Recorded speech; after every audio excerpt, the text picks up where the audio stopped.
volviendo a la idea de la experimentación. Pienso en la experimentación con nuevos materiales, nuevas tecnologías, en la producción de un objeto, y recién mencionamos la idea de la interactividad, que estaríamos más del lado de las formas de recepcionar o del público o de las formas de consumir este arte. Ahora me interesaba pensar en la circulación. Sí, porque de alguna forma muchas de las tecnologías que se utilizan son tecnologías que son también medios. Pienso en la web o la multimedia, que es soporte y medio. Sí. Entonces, ¿qué oportunidad o qué posibilidad de experimentación sobre las formas de circulación? No tanto pensando en cómo la tecnología puede transformar la producción misma de un objeto, sino en las formas que circula ese objeto y por tanto desde ya modificar el consumo. Claro. Y en un punto, por ejemplo, si volvemos a la cultura digital, ciertamente ha permitido masificar o abrir las maneras de producir y de hacer circular producciones de modo bastante inédito en relación a momentos anteriores, a épocas tecnológicas anteriores. El mundo digital permite toda esta apropiación de producciones previas, transformación, cortar y pegar, tomar, apropiarse, cortar y pegar y producir otra cosa y hacerlo circular. De hecho, se habló mucho de, vos mencionabas interactividad, de la cuestión de la interactividad cuando se desarrolla la web 2.0 y hubo un momento bastante eufórico de la participación del público, la participación de la gente en función de la interactividad y también de la autopublicación, el momento álgido cuando aparecieron y se desarrollaron los blogs, por ejemplo, la posibilidad del bloguero, el blog y a la vez el posteo del comentario y la interacción entre productores y receptores y hacer colaborativamente sentido, y en el caso del arte podríamos decir obra o proceso artístico, circulando, por ejemplo, a través de la web.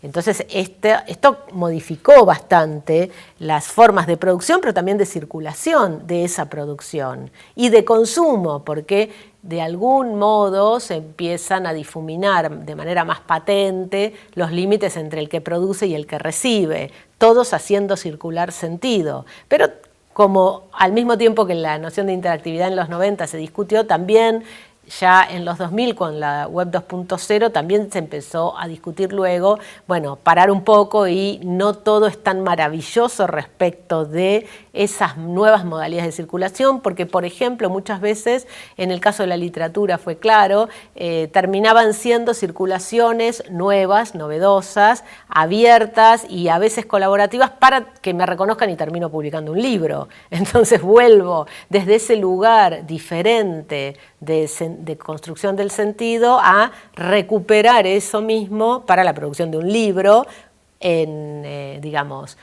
dentro de un esquema literario anterior.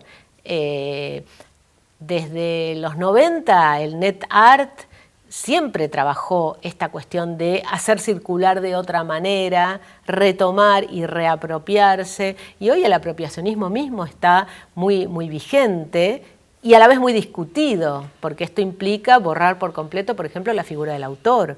El tomar palabras de otros, tomar imágenes de otros, rehacer otras imágenes y que no haya autoría de ninguna de ellas, es un concepto que en realidad viene de las vanguardias históricas del principio del siglo XX, pero se fue recuperando, o sea, retomando, quiero decir, de muchas maneras en los 60, y a partir de las tecnologías digitales empezó a cobrar otro sentido, un sentido de esto lo puedo hacer muy fácilmente y puedo hacer circular sentidos de esa manera, y en las prácticas artísticas y en las tecnopoéticas esto se manifestó y se sigue manifestando, pero también en el arte contemporáneo en general. Ahí hay como una especie de desfasaje, porque para lo que sería institucionalmente aceptable como arte contemporáneo, en realidad la figura del artista es muy fuerte, sigue siendo muy fuerte, lo que sería la figura del autor.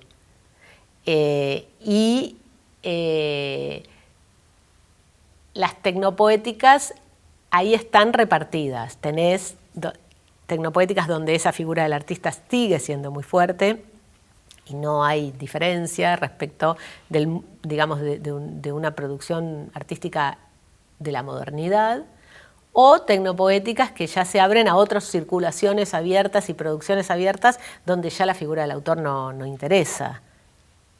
Por eso, en algún sentido, la idea es ver qué posición toma cada práctica artística tecnopoética en relación con estas cuestiones, que es una posición política también, en algún sentido. De alguna manera, discutir o no discutir la categoría de autor en el arte, proponerla, eliminarla por completo, el apropiacionismo en última instancia tendría que devenir en que yo publico un libro con palabras de otro, pero no pongo mi nombre, no lo firmo. En última instancia, hay una escritora y crítica mexicana que se llama Rivera Garza, de apellido, que dice: el apropiacionismo en un punto tendría que llevar al desapropiacionismo. ¿En qué sentido? Desapropiarse del propio nombre. Y si publico algo, no poner nunca mi nombre. No necesariamente eso aparece, ni en el mundo de las artes, ni en el mundo de la teoría, ni en el mundo de la crítica. O sea que es un apropiacionismo que siempre tiene un límite en lo institucional, ¿sí?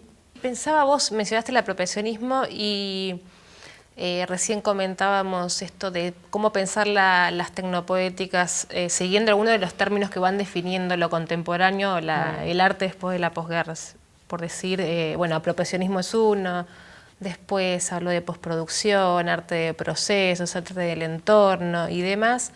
Mi pregunta es si las tecnopoéticas vienen a subrayar esas mismas características que se vienen dando en lo contemporáneo o que se intentan definir lo contemporáneo, o en algunos casos puede proponer una transformación, sí, verdadera de las formas de hacer arte, las formas de pensar el artista, la figura del artista, y las formas de concebir el público, en esto donde se propone quizás un público que se le invita a participar como esto de colaborativa, usuario colaborativo.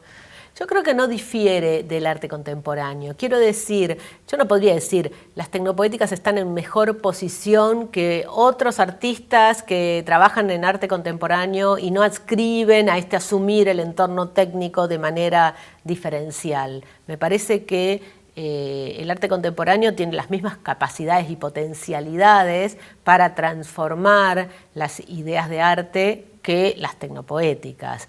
Simplemente creo que las tecnopoéticas inciden particularmente en una zona que no todos los artistas contemporáneos tienden a trabajar. Inciden particularmente en esa relación tecnología-sociedad, básicamente. Pero no es que por ser tecno, en algún sentido, las tecnopoéticas están mejor posicionadas que cualquier artista de arte que hace arte contemporáneo para discutir estas cosas. O sea, postproducción, experimentalismo, participación. No es necesario dialogar explícitamente con las tecnologías de época o con el entorno técnico de época para poder intervenir en esto. Simplemente las tecnopoéticas dialogan desde el punto de vista de lo tecnológico, me parece, y sobre todo discutiendo los sentidos más naturalizados. Tienen una potencia, me parece a mí, interesante para intervenir en el mundo, en tanto y en cuanto el mundo está muy tecnologizado. Si fuera otra época histórica, quizá no estaríamos hablando de esto seguramente, no quizás, sino seguramente, pero en un mundo, digamos, habitado tecnológicamente, además decimos muchas veces en nuestros textos, colonizado milimétricamente en el sentido tecnológico, las tecnopoéticas intervienen en eso, entonces destacan modo en que se construye sentido tecnológicamente. Pero no todas las prácticas artísticas tienen por qué hacer esto.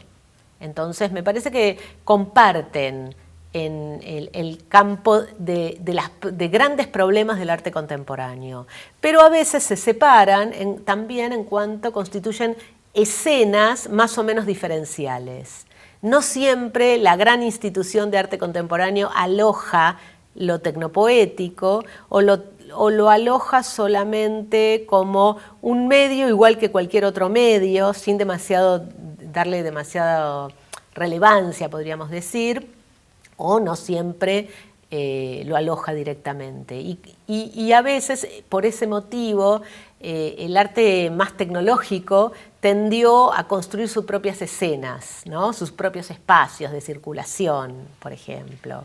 Relativo también a cada lenguaje artístico, si bien hay mucha intermedialidad, muchos cruces, también es relativo a cada lenguaje artístico. Yo trabajo particularmente con literatura digital, que es algo que en realidad todavía hay que explicar de qué estoy hablando.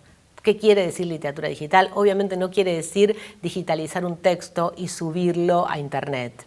Digitalizar es una cosa, digital es otra. Es literatura nacida digital, literatura programada, podríamos decir, como parte del arte digital. Es una zona del arte digital con impulso literario. Es arte digital porque es arte programado.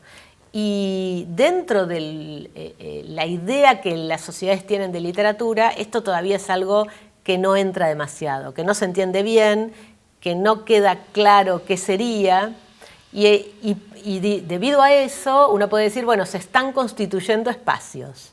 Por eso, cuando una práctica como estas prácticas surge, a veces es necesario ir constituyendo esos espacios, y entonces adquieren cierta especificidad, podríamos decir. Pero también se podrían ir mezclando con otros espacios del arte contemporáneo. Estaba pensando, vos retomás muchas veces el concepto de riesgo de tensamiento técnico, que es un concepto que para mí muchas veces merece decir, bueno, ¿qué significa para José Luis Brea el riesgo de tensamiento técnico y de qué forma lo retomás vos? Sí, yo retomo una idea que surge de algunos textos de José Luis Brea, pero que tiene más que ver con el hecho de esa, en un momento creo que dijiste potencia y a la vez, no me acuerdo qué palabra usaste, riesgo.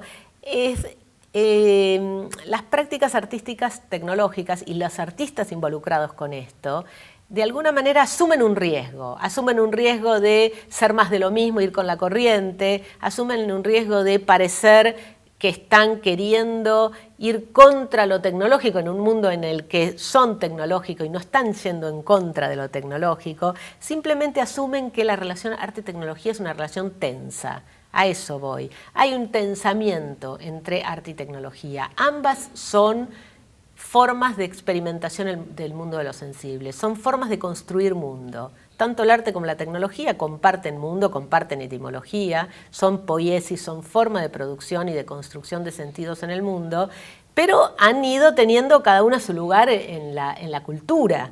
Y entonces lo que me parece es que las tecnopoéticas asumen el riesgo de tensar esto, de tensar los sentidos que tiene el arte, que tiene la técnica y actuar en consecuencia, de un modo u otro, tomando alguna posición respecto de esto, que es más complejo que decir hay arte, hay tecnología y hago arte usando instrumentos tecnológicos. Es en ese sentido que, o sea, se puede empezar, como vos también decís, las tecnopoéticas como poéticas políticas tecnológicas. Sí, claro, porque es en el sentido de que si arte y técnica construyen mundo, lo construyen de alguna manera, instalan sentido sobre el mundo y no son simplemente instrumentos para cualquier otra cosa o que no tienen sentido en sí mismos. Están tomando esas prácticas, esas maneras de hacer que van construyendo sentidos. Entonces, son políticas porque intervienen en el mundo en el que vivimos, en el mundo tecnológico en el que vivimos, intervienen desde el hacer poético-tecnológico y toman una posición, toman la posición de la fascinación tecnológica por un lado o del experimentalismo crítico, por ejemplo. Son dos posiciones completamente diferentes, son dos políticas de las poéticas tecnológicas, completamente diferentes. Bueno, muchas gracias, Claudia. Bueno, gracias a vos.